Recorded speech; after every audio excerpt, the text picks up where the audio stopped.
Reading Bulletin. Here's what happened in the world of Superman for the week November 22nd, November 28th, 2013. A week in which Man of Steel leapt to the top of the DVD sales charts. Noel Neill celebrated her 93rd birthday. And we lost an artistic legend in Al Plastino. Let's jump in and take a look at these stories and more. In movie news, Man of Steel leapt to the top of the Blu-ray and DVD sales charts in its first week of release in the home entertainment market. Man of Steel is the top-selling DVD and Blu-ray, beating out Turbo, the animated children's movie, which also debuted the same week. Jeff Frost sent us a quick drive-by video showing the progress on the reconstruction of the Kent farmhouse for the upcoming Superman-Batman movie, which is filming in Yorkville, Illinois. Principal filming starts on this movie in February 2014. In a recent ET Online episode, Christopher Reeve's son Matthew spoke about the upcoming 10th anniversary of his father's passing, his legacy, his humour, and what he thinks of Henry Cavill in Man of Steel. He said, "I think he was very well cast, he did a great job selling the movie, he was great." In TV news, Noel Neill, best known to Superman fans as the original Lois Lane and First Lady of Metropolis, Illinois, celebrated her 93rd birthday this week. Larry Ward, Noel Neill's friend and author of 2 books about Noel's life and career, told me that Noel is doing okay and enjoyed lots of chocolate cake and ice cream and opening many of the cards both fans and friends have sent her. On behalf of Superman fans everywhere, we hope Noel had a very happy birthday and continues to enjoy good health. In comic book news, writer Jim Krueger spoke exclusively to the Superman homepage about his The Dark Lantern 3-part story currently taking place in the Adventures of Superman comic book title, with chapters 31 to 33. He said this is a story of a lost and alien Green Lantern who discovers the origins of Superman's birth planet. He seeks out Superman for one reason: he wants Superman to kill him. Check out our interview at the website now. Only days after having to sue Heritage Auctions in an effort to recapture artwork he had donated to Boston's Kennedy Library from being auctioned off, legendary comic book artist Al Plastino passed away after a long battle with prostate cancer. He was aged 91. Our condolences to his wife, children and grandchildren.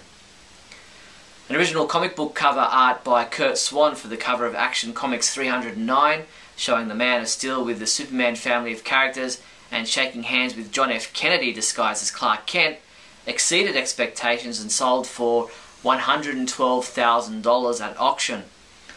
Auction rules prevent Hakes.com from disclosing the identity of the person who purchased the artwork. Comic books we reviewed this week included Supergirl number 25, which was reviewed by James Lance, who said, "This chapter of Krypton Returns has been as good as the rest of the saga so far," and he gave it a 5 out of 5 rating. Sean Morrissey reviewed Adventures of Superman chapter 30, giving it a 3 out of 5, saying, "The strength of this issue comes from the exchange between Superman and Monster Theo." And Smallville Alien chapter number 2 was reviewed by Matt Shaw, who gave it a 4 out of 5, saying, "I like what I'm reading and I want more." Superman comics available this week from November 27th include Adventures of Superman chapter 31 digital comic has been available since November 25th. Adventures of Superman number 7 print edition. Injustice Gods Among Us number 11 print edition. Superman number 25, which is available in a variant cover. Teen Titans number 25, which is also available in a variant cover. Smallville Alien number 3 digital comic will be available November 29th. Lois Lane, A Celebration of 75 Years hardcover. Superman, A Celebration of 75 Years hardcover. And Superman Hell on Earth hardcover. Make it a super Christmas at your place this year with these festive Superman Christmas accessories. Grab a Man of Steel Superman 2013 Hallmark ornament for $17.95. Or how about this Super Santa Superman glass Christmas ornament for $19.99. These and other great Superman Christmas accessories are available from your one-stop Superman shop, the Superman Homepage online store at supermanhomepage.com/shop. Now the news, episode 107 of Radio KAL, the monthly podcast of the Superman Homepage, is now available to listen to. Scotty and I discuss Man of Steel Blu-ray and DVD release, its bonus material, movie parodies, live fan event, movie domain names, Wonder Woman, Nightwing rumours, Krypton Returns comic books, Young Justice Legacy video game, Superman copyright battle, and more. Listen to it now at supermanhomepage.com/radio. Thanks to Andrews McMill Publishing, the Superman homepage was pleased to be able to offer Superman fans the opportunity to win the Superman Files, a formidable volume filled with exquisite detail on 75 years of Superman stories. To enter, fans were asked to fill in the blank, "My favourite Superman story of all time is," and then tweet their answer using the hashtag #TheSupermanFiles.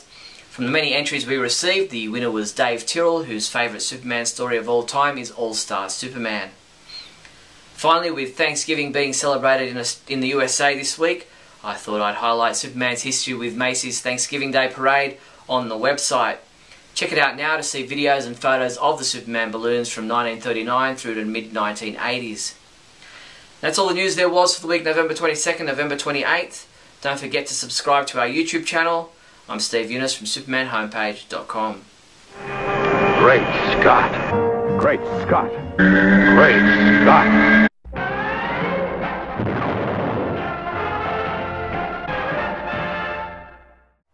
Hello everyone, and welcome to another thankful edition of Great Scott.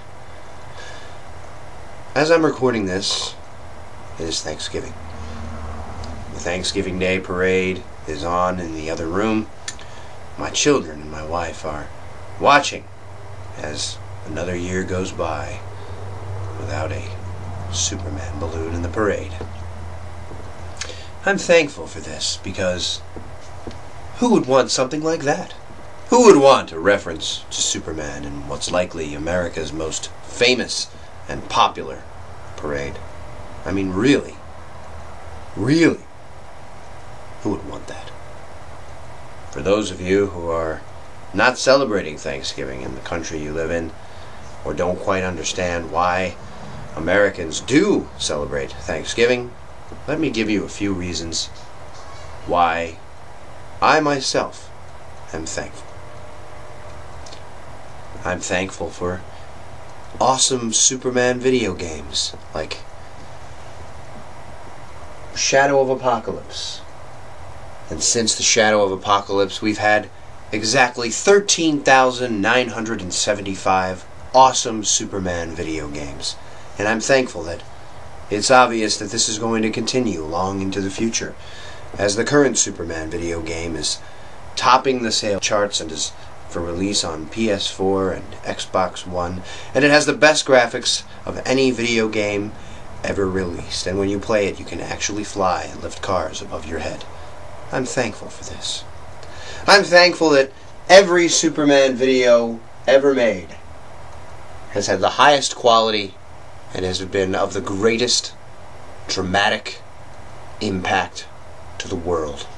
That long before Man of Steel was one of the biggest movies of the summer in 2013, we had great Superman movies like Superman the TV musical from 1975. That scholars and cinematic movie experts alike will be talking about for years and years and years into the future. I'm thankful that we have a new Superman movie franchise. And I'm thanking the producers and writers in advance to not make Batman kick the collective turkey out of Superman. And I'm sure that they'll listen to this, because who would want to see that? It's not like more of the world enjoys seeing Batman destroy Superman than more of the world doesn't.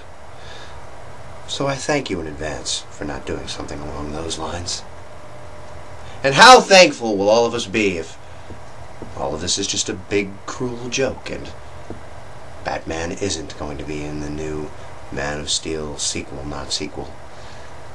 Or can we please just be thankful to them in advance for making Batman a much smaller role than it appears he's going to have?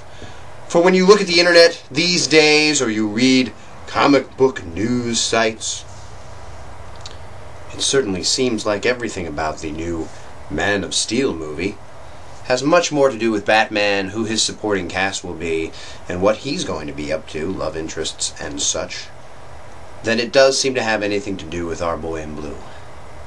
darker blue than usual, and without the red underwear type panties that are on the outside of his costume at times.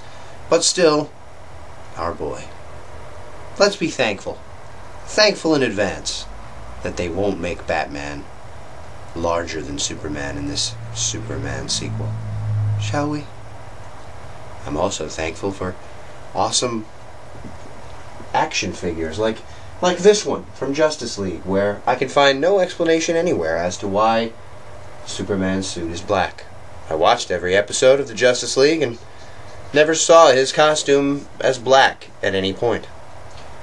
It doesn't say anything about it on the packaging. It just says Justice League Superman, as if he were always in a black costume. But let's be thankful, shall we? I'm thankful for awesome pictures like this one, where a man, unlike any other man, stood proud of his bow tie and his long curly hair, with his weird little hat and suit type outfit, in front of the Superman S for Man of Steel at the after party of the movie this summer. Long before a certain actor's girlfriend said, "Who the hell is that guy?" when I was standing nearby, hoping to get a word with the actor. But I'm thankful that we have an obviously proud WB that not only has produced shows like Smallville, where it was necessary to turn Superman into a more tragic figure and sort of destroy his moral core and have him killing left and right, knocking down buildings that are indicative of the Twin Towers. I'm thankful that clearly they appreciate the character of Superman so much that they can't they just can't stand to have him be who he's meant to be, and they must make him an angst-ridden, hateful person who doesn't even enjoy who he is, doesn't enjoy his powers, and doesn't really want to be a hero, but is kind of forced into it because of all the horrible things he's done on a TV show for 10 years, and he's guilty. In order to make up for that, he becomes Superman, the greatest hero of all time, out of guilt. I'm thankful. I'm also thankful that the writers of Man of Steel were so proud of Superman's high standard for never killing and always finding another way, that they found it necessary to paint our boy into a corner to where he had no other option but to break Zod's neck. I'm thankful. Break Zod's neck, much like millions of turkeys' necks are being broken across the country so that we can eat. I'm so thankful. That's a little dark. And finally, I'm immensely thankful that the WB is so proud and so sure that Superman will continue to be as successful, and possibly even more successful, than he was this summer at the box office. They're so sure of that fact that they've added Batman, and he looks poised to take over the franchise for himself. Because one trilogy that was just one of the biggest trilogies ever for Batman wasn't enough. And one film for Man of Steel certainly is enough. And we need to bring Batman in right away to save such a floundering franchise that only made almost $600 million across the globe. I'm thankful. You should be thankful too. Be thankful for watching, everyone, and remember, Happy Thanksgiving.